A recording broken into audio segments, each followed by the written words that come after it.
Fast talk ka lang. Okay. So, ready na. Siyempre, alam niyo naman yung parang mag-fast talk, di ba? Pipili lang kayo. At very competitive. May timer ba ito? Wala naman. Ako din. Wala naman. Okay. Ako din. Maging competitive din ako. Okay, ready? Fries or McNuggets? Fries. Ay.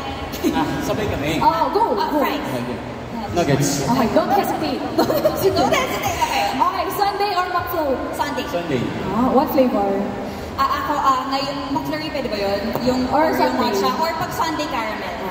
Also, Ganun try niya sa akin last time. Oo, tama. Okay, next. Large fries to share or BFF fries para sa sarili? Large fries to share. Pwede bang large shake fries? Wow, specific.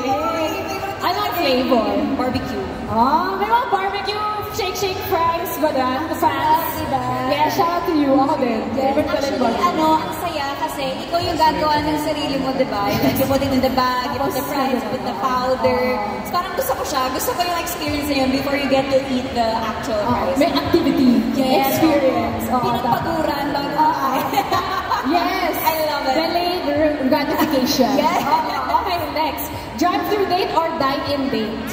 Drive-through. Ay. Oo, parang drive-through. Gusto ko pinag-isipan parang mas masaya ka. Drive-through, tapos magpa-park lang din doon. Ay, sweet. Para talagang mas intimate. Kayo lang dalawa sa car. Oo. Magkwentuhan. Yeah. Mas kami nasa Tagaytay kasi malamig doon eh. Diba yung branch na mga Tagaytay? Ganda ng view. Yes! Gusto ko yun. Okay, now you guys know. Yun, ganun pala. Okay, love language. I'll order for you or share tayo? I'll order for you. Talaga? Okay lang share. Share tayo. I'm the type. I would share. Very well balanced ang bawat. Gusto ko yun. Okay, next. Who orders first, Barbie or David? Nagpapabebe kasi ako. Kahit kaya ko naman umorder muna. Paano? Nagpapabebe. I let the guy order first. Parang, sige, what are you gonna get for me? Gusto ko yun. Parang, sige, original chicken. Spicy.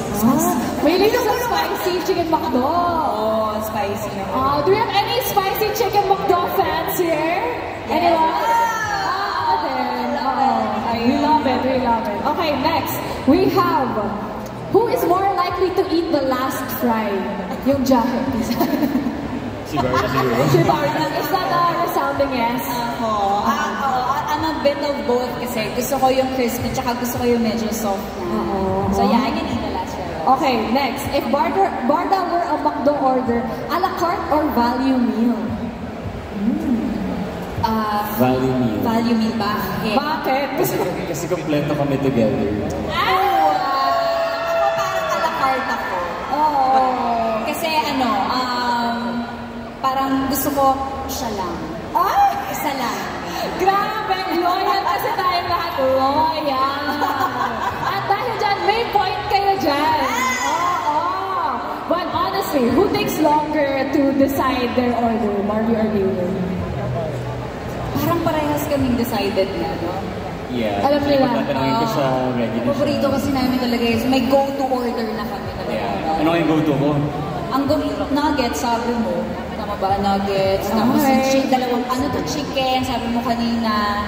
Tapos rice. Tapos... Ang dami. Oo, ang dami. Para sa kanya lahat yun, Kasi masarap. Nuggets, actually. Ayun. Masarap naman talaga kasi. 10 pieces. 10 pieces nuggets. Oh, wow. Sa'yo lahat. Protein. Yun talaga yan. Okay, the bigger flex. Libre mo siya with points or libre ka niya with points?